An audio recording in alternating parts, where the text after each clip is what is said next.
जय हिंद साथियों, चलिए एक फार्मूले का डेरिवेशन किया जाए जिसको दर्पण समीकरण, दर्पण सूत्र या दकार्य सूत्र कहते हैं। तो इस फार्मूले का डेरिवेशन करने से पहले कुछ चीज़ों को हम समझ लेते हैं। देखिए, कोई भी दर्पण होता है, जैसे मानिए कोई अवतल दर्पण है, ठीक। तो अवतल दर्पण होता है, मुख्य अक्ष होता है, यहाँ पे ध्रुव होता है, यहाँ पे फोकस होता है, यहाँ पे वक्रता केंद्र होता है। तो कोई भी जो दूरी लिया जाता है वो ध्रुव से लिया जाता है, पोल जिसको ध्रुव कहते हैं। तो कोई भी यहाँ कोई भी दूरी होगी, यहाँ पे कोई भी दूरी होगी, यहाँ पे कहीं कहीं भी होगी, वो ध्रुव से नापी जाएगी कितने सेंटीमीटर पे ये दूरी कोई भी स्थित है। दूसरी चीज़ कि जो इसमें होता है, ध्रुव से फोकस की दूरी को फोकस दूरी कहते हैं। ध्रुव से फोकस की दूरी को, एफ मतलब फोकस दूरी, ध्रुव से फोकस की दूरी को फोकस दूरी कहते हैं, जिसको स्मॉल एफ से प्रदर्शित करते हैं, इसको स्मॉल एफ से फोकस दूरी, ठीक। और वही ध्रुव से कोई वस्तु है, मानिए यहाँ पे कोई ऑब्जेक्ट है, तो ध्रुव से और वस्तु की दूरी को यू से रिप्रेजेंट करते हैं, हम यू से रिप्रेजेंट करते हैं ध्रुव से और वस्तु की दूरी को। और वहीं यदि कोई प्रतिबिंब है इस वस्तु का, इस दर्पण में कहीं ना कहीं प्रतिबिंब बनेगा ही। मानिए यहाँ पे यदि कोई प्रतिबिंब बन रहा है तो ध्रुव से लेंगे, पहली बात ध्रुव से, और ये प्रतिबिंब जो है हमारा, ये इमेज है, इसकी जो दूरी है उसको भी से रिप्रेजेंट करते हैं, भी से, ठीक। और यदि कोई हमारा वस्तु है तो उसको यू से रिप्रेजेंट करते हैं, ध्रुव से और वस्तु की दूरी को यू से रिप्रेजेंट करते हैं, और ध्रुव से प्रतिबिंब की दूरी को भी से रिप्रेजेंट करते हैं, और ध्रुव से फोकस की दूरी को फोकस दूरी से स्मॉल एफ से प्रदर्शित करते हैं। यदि कोई वस्तु मुख्य अक्ष के ऊपर है तो उसको धनात्मक लेते हैं, मुख्य अक्ष के ऊपर है तो धनात्मक। यदि कोई वस्तु या प्रतिबिंब मुख्य अक्ष के नीचे है तो उसको ऋणात्मक लेते हैं, ठीक। और यदि कोई भी वस्तु है, कोई भी वस्तु या प्रतिबिंब है, ये मुख्य अक्ष के बाएं साइड में स्थित है, मुख्य अक्ष के बाएं साइड में, तो इसको माइनस मिलेंगे। और यदि मुख्य अक्ष के दाएं साइड में स्थित है तो उसको प्लस मिलेंगे। ये चीज़ आपको याद होनी चाहिए। क्या? पहली चीज़ कि कोई भी वस्तु है तो यदि मुख्य अक्ष के ऊपर है तो प्लस, मुख्य अक्ष के नीचे है तो माइनस, और मुख्य अक्ष के बाएं साइड में है तो माइनस, और मुख्य अक्ष के दाएं साइड में स्थित है तो प्लस, ठीक है। तो चलिए वीडियो को शुरू करते हैं। अब यहाँ से हम फार्मूले का डेरिवेशन करना शुरू करेंगे। तो इसके लिए हम सबसे पहले एक अवतल दर्पण लेंगे और उसमें हम चित्र बनाएंगे। तो अवतल दर्पण क्या होता है? वह ऐसा दर्पण जिसके धंसे हुए भाग से परावर्तन होता है, उसे अवतल दर्पण कहते हैं। तो सबसे पहले हम एक अवतल दर्पण लेंगे। यहाँ पे हमने एक अवतल दर्पण ले लिया, ये रहा अपना छोटा सा प्यारा सा अवतल दर्पण, ठीक। अवतल दर्पण की खासियत क्या होती है? इसके धंसे हुए भाग से परावर्तन होता है और उभरा हुआ भाग कलई किया होता है, पेंट किया होता है। आप जानते हैं कि इसके बीच से होता है ये मुख्य अक्ष, और यहाँ पे होता है पी फॉर पोल मतलब ध्रुव, ठीक। और यहाँ पे होता है फोकस, और ये होता है कर्वेचर यानी वक्रता केंद्र और फोकस। और प्रतिबिंब बनाने के कितने नियम होते हैं? प्रतिबिंब बनाने के कुल 3 नियम होते हैं। यदि कोई वस्तु से कोई किरण गुजर रही है, तो यदि कोई किरण मुख्य अक्ष के समांतर, ये मुख्य अक्ष है, समांतर मुख्य अक्ष के समांतर जा रही है तो वो फोकस से जाएगी।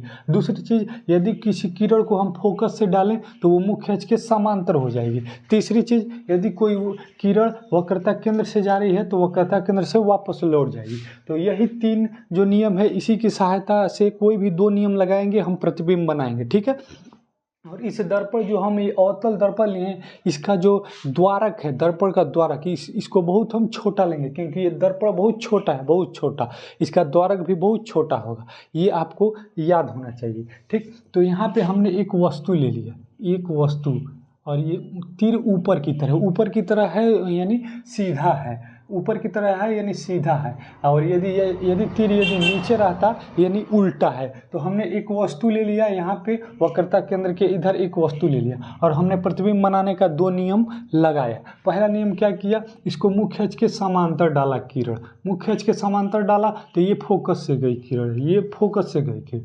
दूसरी चीज, हमने एक और किरण लिया और वक्रता केंद्र से डाला, वक्रता केंद्र से डाला तो वक्रता केंद्र से ही वापस लौट जाएगी। ऐसे वक्रता केंद्र से आई और वक्रता केंद्र से वापस लौट गई, और पहली किरण मुख्य अक्ष के समांतर गई और ये फोकस से गुजर गई। इतना आपको क्लियर, ठीक। अब इस बिंदु को हम नाम दे देंगे क्या? इस बिंदु को हम नाम दे देंगे n। मान लेते हैं कोई ये बिंदु है, यहाँ से जो वस्तु से किरण गई है, ये दर्पण से टकराई है, इस बिंदु को n हम नाम दे देंगे। और चूंकि दर्पण का द्वारक बहुत ही छोटा है, दर्पण का द्वारक बहुत छोटा है, तो इस बिंदु से हम यहाँ पे एक लंब डालेंगे और इस बिंदु को हमने डी मान लिया, इस बिंदु को डी मान लिया। देखिए जो डी से पी की दूरी है, जो पी से एफ की दूरी है वो डी से एफ की दूरी के बराबर होगा। क्यों बराबर होगा? क्योंकि हम जानते हैं कि दर्पण का द्वारक बहुत छोटा है, दर्पण का द्वारक बहुत छोटा है, तो ये बिंदु एन जो है आप कहेंगे कि यहाँ से यहाँ तक की दूरी तो होगा ही, यहाँ से यहाँ की दूरी यहाँ से यहाँ की दूरी के बराबर नहीं हो सकता। कहने का मतलब है डी से एफ की दूरी पी से एफ की दूरी के बराबर नहीं हो सकता, लेकिन हम दर्पण का द्वारक बहुत छोटा लिए हैं, इसलिए यहाँ से यहाँ की दूरी को हम नगण्य मान लेंगे, यानी इसको कोई वैल्यू नहीं देंगे। ठीक है, तो हमने एक वस्तु लिया और इसका प्रतिबिंब बना दिया। इस वस्तु को हमने मान लिया, इस वस्तु का नाम है ए बी। इस वस्तु का नाम क्या है? A B. इस वस्तु का नाम हमने रख दिया ए बी। और ये जो प्रतिबिंब बना है ये उल्टा बना है, ऐसे उल्टा बना है, तो इस प्रतिबिंब को हमने मान लिया ए डैश और यहाँ पे हो गया बी डैश, ए डैश बी डैश। कोई दिक्कत यहाँ तक समझने में? कोई दिक्कत? अब लिखेंगे माना चित्रानुसार। अब इसमें जो चित्र में है वही हम लिख लेंगे, लिखेंगे माना चित्रानुसार। माना चित्रानुसार, माना चित्रानुसार क्या है? अवतल दर्पण है। अवतल दर्पण, अवतल दर्पण की फोकस दूरी, क्या? फोकस दूरी। फोकस दूरी क्या होती है? ध्रुव से फोकस की दूरी को हम फोकस दूरी कहते हैं। क्या किया हमने? माना चित्रानुसार अवतल दर्पण की फोकस दूरी स्मॉल एफ तथा यू दूरी पर रखी, यू दूरी पर रखी वस्तु का प्रतिबिंब। क्या? यू दूरी पर रखी वस्तु का प्रतिबिंब, वस्तु का प्रतिबिंब भी दूरी पर बनता है। हमने पहले ही बता दिया कि वस्तु की दूरी को u और प्रतिबिंब की दूरी को v से रिप्रेजेंट करते हैं। तो क्या हमने माना चित्रानुसार अवतल दर्पण की फोकस दूरी f तथा u दूरी पर रखी वस्तु का प्रतिबिंब v दूरी पर बनता है। तो इस दशा में क्या लिखेंगे? तो इस दशा में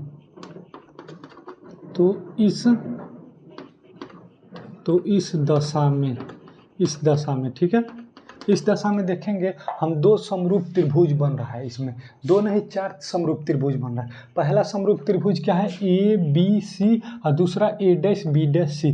कैसे? देखिए कोई दो समांतर रेखा है, दो समांतर रेखा है और इसको कोई तिरछी रेखा ऐसे काट रही है, तो ये कोण और ये कोण आपस में बराबर होगा। किससे? शीर्षाभिमुख कोण से। कहने का मतलब क्या है? यदि कोई दो किरण समांतर है, उसको एक तिरछी रेखा काट रही है, तो ये कोण और ये कोण आपस में बराबर होगा शीर्षाभिमुख कोण से। ठीक है, तो देखिए जो इसमें 4 समरूप त्रिभुज बनेगा। पहला समरूप त्रिभुज क्या होगा? पहला समरूप त्रिभुज होगा ए बी सी। दूसरा समरूप त्रिभुज क्या होगा? ए डैश बी डैश सी, ए डैश बी डैश सी। क्यों समरूप त्रिभुज होगा?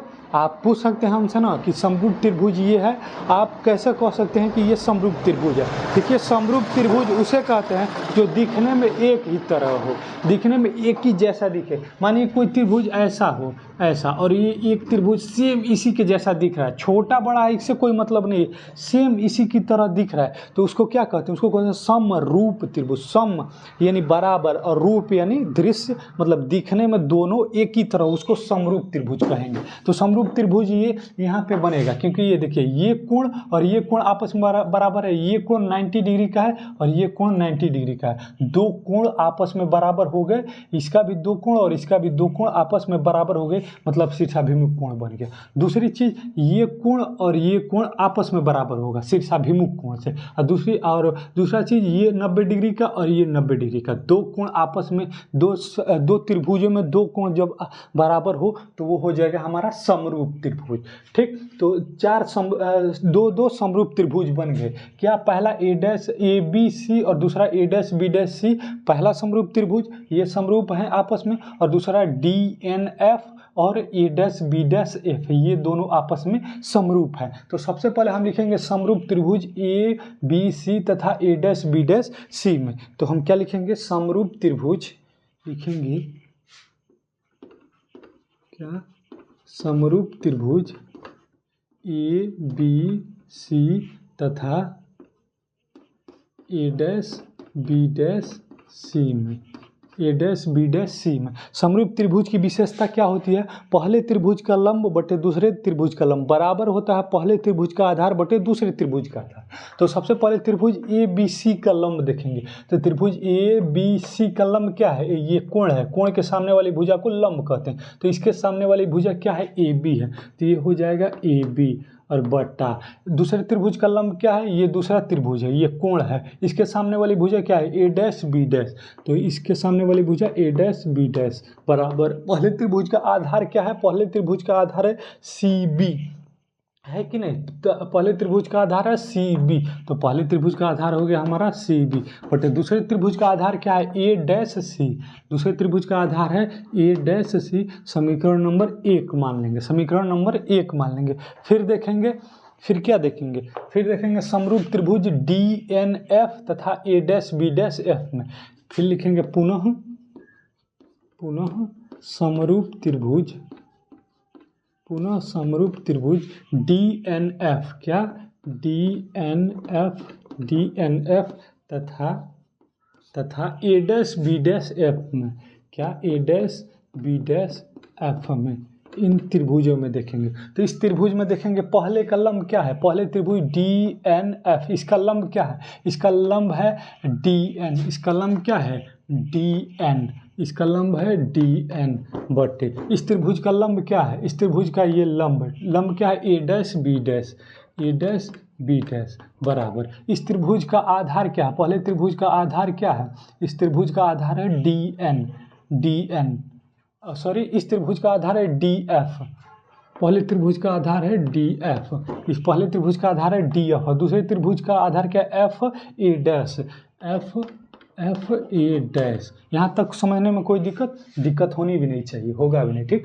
ये देखिए जो डी से एन की दूरी है, जो डी एन है वो ए बी और डी एन आपस में बराबर हैं, तो हम डी एन की जगह ए बी लिख सकते हैं। तो ठीक है, डी एन है तो ये डी एन है तो इसको ए बी लिख देंगे, ए बी बटे ये ए डैश बी डैश है तो ए डैश बी डैश बराबर है ये क्या है? ये डी एफ है ना, डी एफ और बटे एफ ए डैश, ये एफ ए डैश है, ठीक है। तो ए बी, क्योंकि ए बी और डी एन आपस में बराबर हैं तो हम डी एन की जगह ए बी लिख सकते हैं। ये हमारा समीकरण नंबर कितना हो गया? ये समीकरण नंबर 2 हो गया, समीकरण नंबर 2 हो गया। अब दोनों समीकरण का तुलना करेंगे, क्या लिखेंगे? समीकरण 1 व 2 की तुलना करने पर, क्या? समीकरण 1 व 2 की तुलना करने पर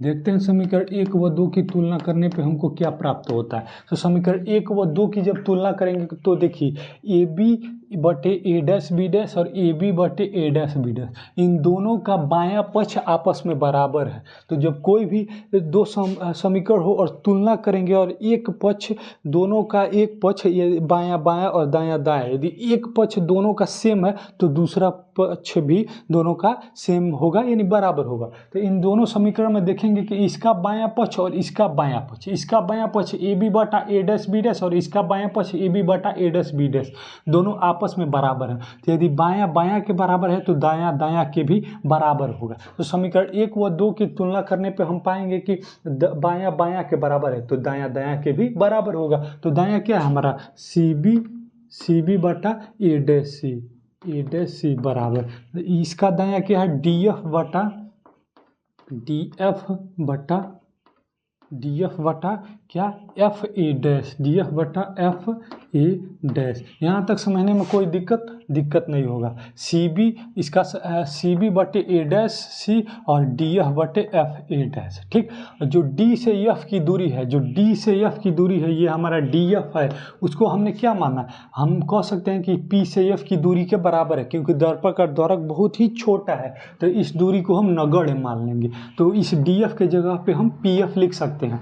तो ये क्या हो जाएगा हमारा? सी बी बटा ए डैश सी और बराबर डी एफ के जगह पे हम क्या लिख सकते हैं? पी एफ, डी एफ के जगह पे हम पी एफ लिख सकते हैं बटे एफ ए डैश, क्योंकि यहाँ पे हम लिख सकते हैं कि डी एफ चूँकि दर्पण का द्वारक बहुत छोटा है, दर्पण का द्वारक बहुत छोटा है, दर्पण का द्वारक बहुत छोटा है, इसलिए हम लिख सकते हैं कि जो D से F की दूरी है वो P से F की दूरी के बराबर होगा। ठीक है, ये जो D से F की दूरी है वो P से F की दूरी के बराबर होगा। अब देखिए जो C से B की दूरी है, C से जो B की दूरी है उसको हम क्या लिख सकते हैं, जो C से B की दूरी है उसको हम क्या लिख सकते हैं, उसको लिख सकते हैं P से C की दूरी और माइनस जो C से B की दूरी है उसको लिख सकते हैं P से B की दूरी और माइनस P से C की दूरी। जब इतने दूरी में से इतनी दूरी को घटा देंगे तो हमारा यही ना बचेगा। तो हम ये C से जो B की दूरी है उसको क्या लिख सकते हैं, उसको लिख सकते हैं PB माइनस PC बट्टा A डैश और हमारा ये रहा C, A डैश C को हम PC माइनस PA डैश लिख सकते हैं ना। तो A डैश C को हमने क्या माना, A डैश C ये जो दूरी है इसको PC और minus PC minus PA dash मान लिया। ठीक है, और बराबर PF जो P से और F की दूरी है, जो ध्रुव से फोकस की दूरी है उसको फोकस दूरी कहते हैं, जिसको स्मॉल f से रिप्रेजेंट करते हैं। तो अभी हम PF ही लिख लेते हैं। तो ये PF वैसे ही PF लिख लेंगे बटा FA डैश। देखिए FA डैश को हम क्या लिख सकते हैं, P से A डैश की दूरी माइनस P से F की दूरी। तो FA डैश को हम लिख सकते हैं क्या, PA डैश माइनस क्या, PA डैश माइनस PF। ठीक है, यहाँ तक समझने में कोई नहीं दिक्कत होगा। ठीक, अब देखिए, अब P से जो B की दूरी है वो क्या है, वस्तु की दूरी है। और वस्तु की दूरी को हम किससे रिप्रेजेंट करते हैं, U से रिप्रेजेंट करते हैं। तो जो P से B की दूरी है वो वस्तु की दूरी है, तो वस्तु की दूरी को हम U से रिप्रेजेंट करते हैं, U से। और U माइनस में लेंगे क्योंकि ये दर्पण के किस साइड में है, ये बाएं साइड में स्थित है। और माइनस P से जो C की दूरी है, P से C की दूरी, ये P से C की दूरी, ये P से C की दूरी क्या है, ये वक्रता केंद्र है। और P से C की दूरी को वक्रता त्रिज्या कहते हैं। वक्रता त्रिज्या को R से रिप्रेजेंट करते हैं, R बराबर होता है 2F। इस फार्मूले का डेरिवेशन हमने करके YouTube चैनल पे अपने डाल दिया है, मैं वीडियो के डिस्क्रिप्शन में लिंक दे दूंगा, आप जाकर वहाँ से देख सकते हैं।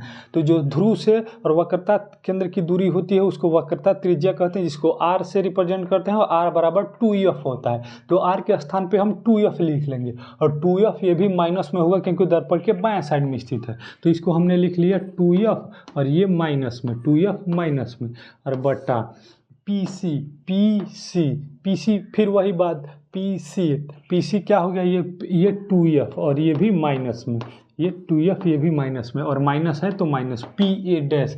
अब देखिए क्या है PA डैश क्या है, ये प्रतिबिंब की दूरी है, उल्टा प्रतिबिंब बना है।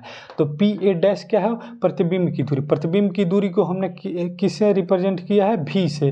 तो इसको माइनस भी क्योंकि दर्पण के बाएं साइड में स्थित, ये तो इसमें का माइनस है, बराबर PF P से F, ध्रुव से फोकस की दूरी को फोकस दूरी कहते हैं, जिसको स्मॉल f से और माइनस में रहेगा क्योंकि दर्पण के बाएं साइड में स्थित है।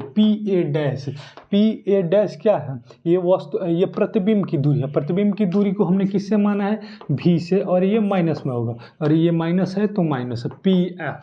P से F की दूरी को हमने क्या माना है, फोकस दूरी, इसको माइनस में, ये भी माइनस में हो जाएगा। अब इन सब चिन्ह का अंदर गुणा कर लीजिए, तो ये क्या हो जाएगा, माइनस U और प्लस ये माइनस प्लस 2F, माइनस ये माइनस U और माइनस प्लस 2F, और ये माइनस 2F और माइनस प्लस, और ये भी है तो भी बराबर ये माइनस F और बटे ये माइनस भी और ये माइनस प्लस F।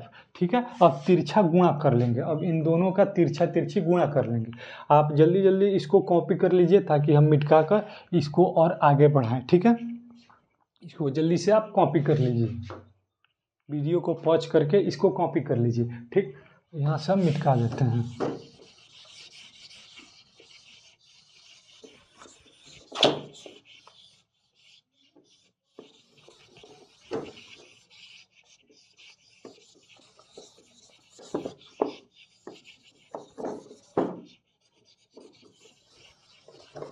अब यहाँ पे देखेंगे हम, यहाँ पे हम देखेंगे कि इसको तिरछी गुणा करेंगे तो ये माइनस और माइनस माइनस क्या हो जाएगा, प्लस हो जाएगा। और भी में यू का गुणा होगा, इसका गुणा इसमें होगा, तो भी का गुणा यू में तो यू भी का गुणा यू में तो यू भी, फिर माइनस भी का प्लस 2f में होगा तो माइनस प्लस माइनस, और ठीक, और भी का 2f में तो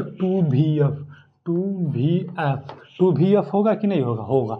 फिर भी का इसमें होगा तो प्लस और माइनस माइनस, और f का u में तो uf, तो माइनस uf हो जाएगा, ठीक।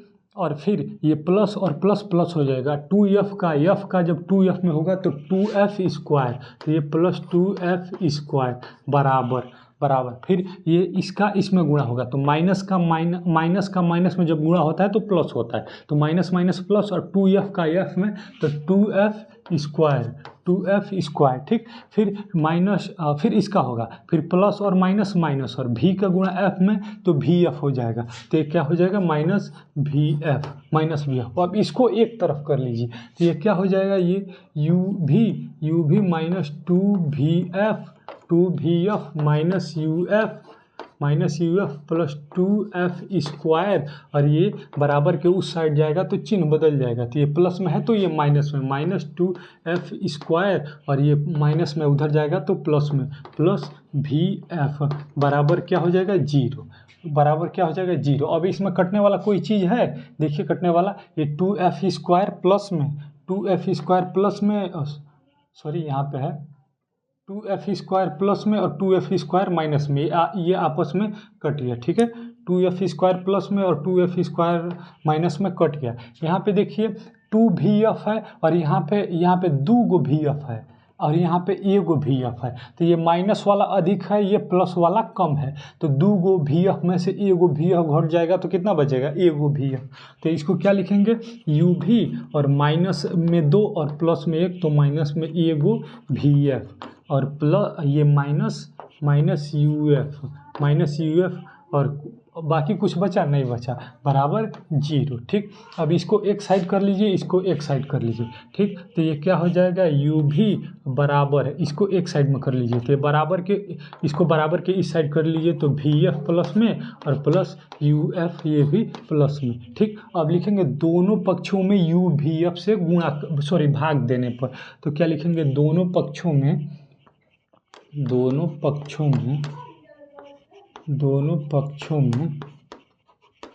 u vf से भाग देने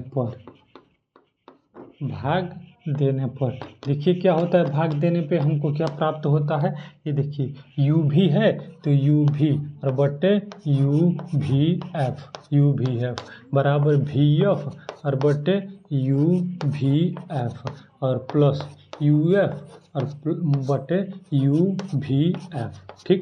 अब देखिए इसमें u भी है, इसमें क्या है, u भी है, तो इसमें u कैंसिल, भी इसमें और भी ये भी कैंसिल, इसमें v और f और इसमें v और f ये भी कैंसिल, और यहाँ पे u और u कैंसिल और v और f और f कैंसिल, तो हमको क्या बचा, यहाँ पे ऊपर कुछ नहीं बचा तो 1 बचा, अब बटे नीचे क्या है f और बराबर, ऊपर क्या है 1, कुछ नहीं है तो 1, और नीचे क्या है u और प्लस, ऊपर क्या है कुछ नहीं तो 1 और नीचे क्या है v, तो ये हमारा फार्मूला आ गया 1/f = 1/u प्लस 1/v। इसी फार्मूले को सही तरह से कैसे लिखते हैं, इसको लिखते हैं 1/f = 1/v और प्लस 1/u, ठीक है।